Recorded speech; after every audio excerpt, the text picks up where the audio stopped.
with your father last night. You never told me how your parents met. They met at Auburn. What about the details? How they fell in love, the circus, the war. You never told me any of that. It's because most of it never happened. But it's romantic. What I know better than to argue romance with a French woman. Do you know your father? Everyone loves my father. He's a very likable guy. Do you love him?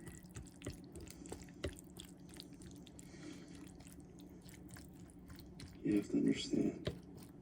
When I was growing up, he was calling more than he was there. And I started thinking, maybe he's got this second life somewhere else. Another family, another house. And he leaves us and goes to them.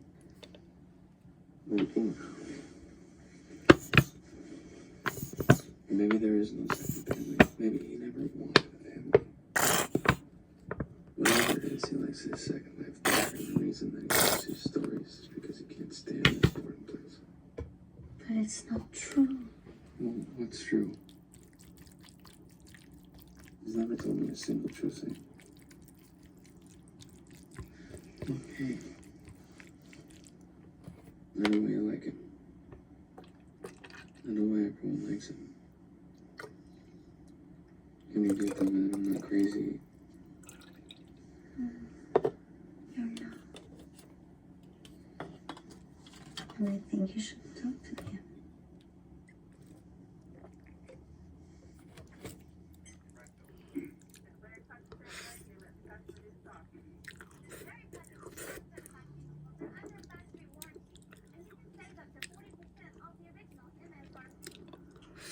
Did they ever tell you about... Yes. The maple tree and the Buick? We've heard it. I know someone who hasn't. The tree fell on the car, spilling the syrup, which attracted the flies, which got stuck to it and flew off with the whole car.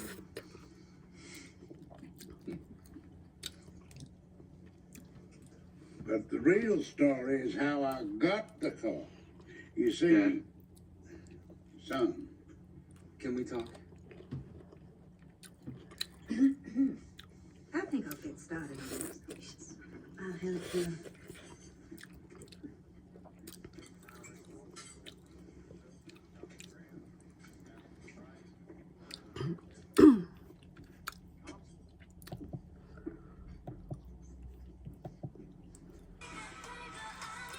You know about icebergs, Dad? Do I? I saw an iceberg once. They were hauling down to Texas for drinking water. They didn't count on there being an elephant frozen inside. The woolly kind, the mammoth. Dad, What? I'm not trying to make a metaphor here. Well, you couldn't have started with a question because people won't answer questions. You should have started with the thing about icebergs is. Okay. The thing about icebergs is you only see 10%. The other 90% is below the water where you can't see. That's what it is with you, Dad. I'm only seeing this little bit that sticks above the water. Oh, you're only seeing down to my nose, my chin, Dad, I have no idea who you are. Because you've never told me a single fact. I told you 1,000 facts. Well, that's what I do. I tell stories. You tell lies, Dad. You tell amusing lies. Stories are what you tell a 5-year-old at bedtime. They're not elaborate mythologies that you maintain when your son is 10 and 15 and 20 and 30. And I believed you. I believed your story so much longer than I should have. And then when I realized, of course, that everything that you said was impossible, everything I felt foolish, really trusted you. You know, Santa Claus and the Easter Bunny combined, just as charming, just as fake. What do you think? I'm fake. Only on the surface, though, but it's all I've ever seen. Look. I'm about to have a kid of my own. And it was killing me. It went through his whole life, never understanding it. It will kill you, huh? What do you want, bro? Who do you want me to be? Just yourself. Good, bad, everything. Just show me who you are for once. I've been nothing but myself since the day I was born. And if you can't see that, it's your failing, not mine.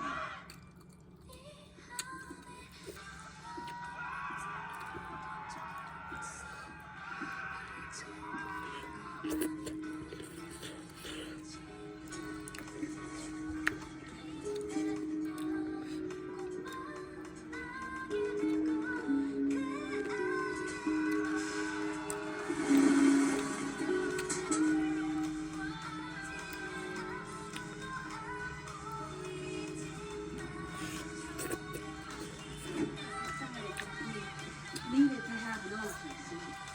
Well, of course, it wouldn't do to have it in the house.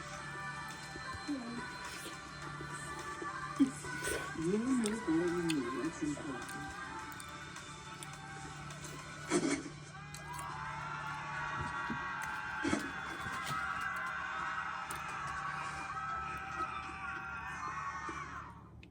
What is it? Mr. Removal, your father went missing. They thought he was dead. What really happened? Not everything your father says is a complete fabrication. We thought we would check on him.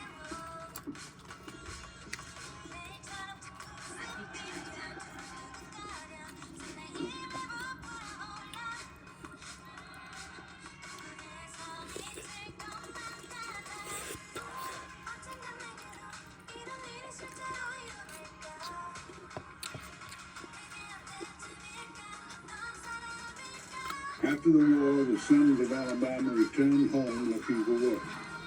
Each had the advantage over me. They were alive, while I was officially deceased. With my prospects few, I took a job as a traveling salesman.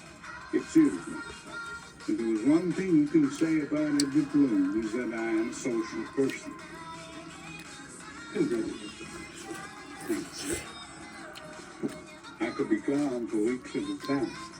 But every other Friday, I put all the money I made into an account, set aside for a proper house with a wide picket fence.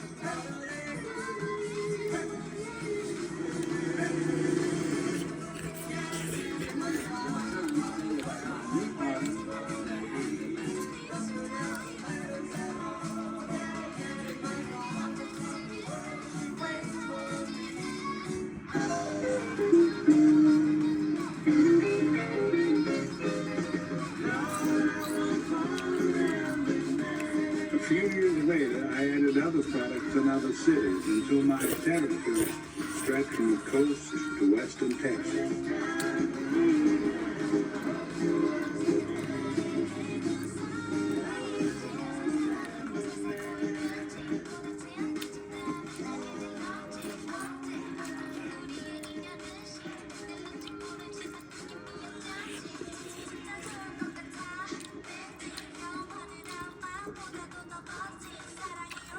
Edward? Edward Bloom. It's me, Marla Winslow.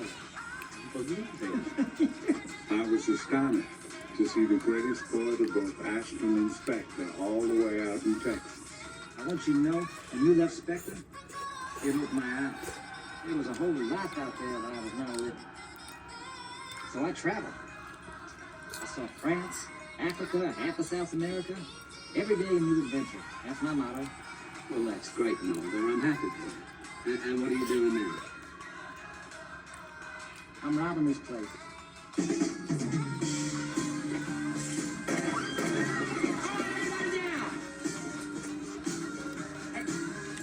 Slide that over.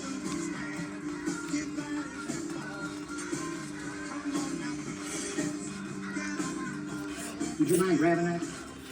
What? Gun. I'm going to clear out the cash drawers. My associate here going to handle the vault.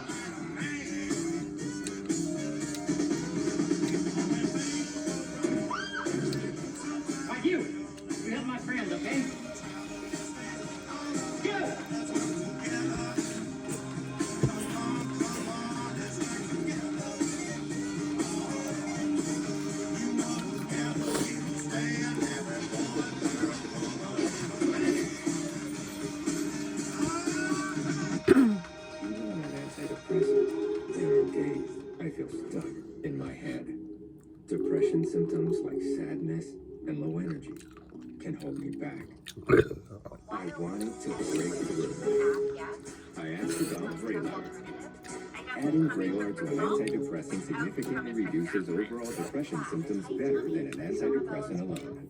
Not for elderly with dementia-related psychosis due to increased risk of death or stroke. Report changes in behavior or suicidal thoughts to your doctor. Antidepressants may increase these in those under 25.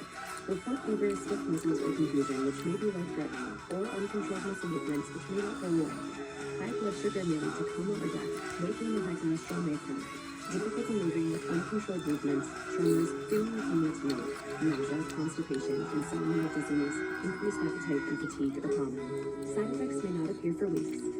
Vraylar, breaking through to relief. Ask about Vraylar.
I'm sorry, man, I am. I really just don't want anyone to get hurt. It's not that. It's just...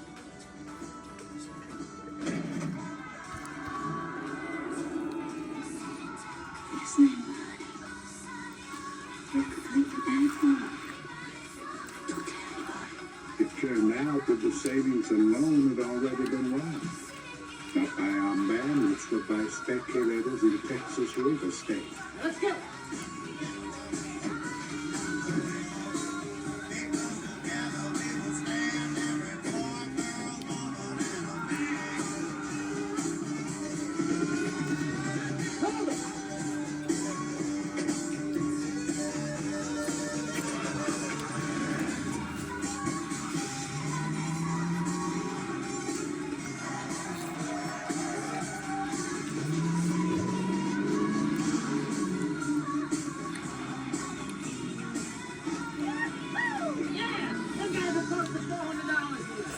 Let's just a withdrawal. Let's see what you got on the wall.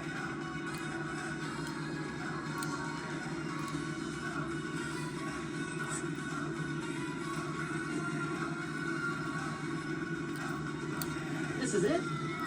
Oh, boss? I'm afraid so. Edwin's got your deposit slip on it. I just didn't want you leaving empty-handed. There's something you should know, Norther. The reason the savings and loans... I told Norther about the vagaries of Texas oil money and its effect on real estate prices. And our lax enforcement of fiduciary process had made savings and loans particularly vulnerable. Hearing this news, Norther was left with one conclusion. I should go to Wall Street. That's where all the money is. I knew then that while my days as a criminal were over, Norther's were just beginning. When Norther made his first $1 million, he sent me a check for $10,000. I protested, but he said it was my fee as his career advisor. It was enough to buy my wife a proper house with a wife-picking family. And for that, it was all the riches a man could ever want.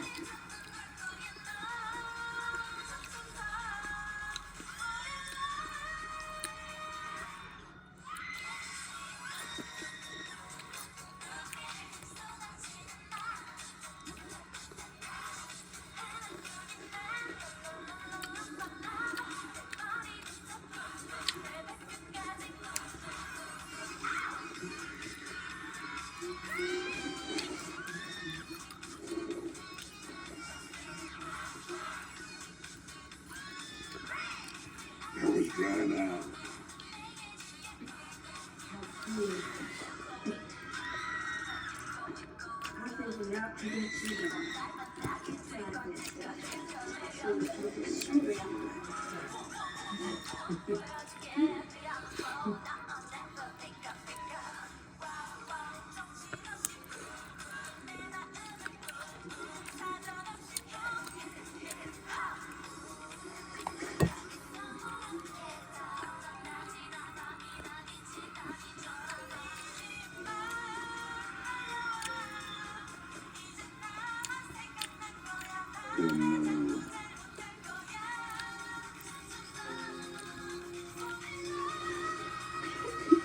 Cry out.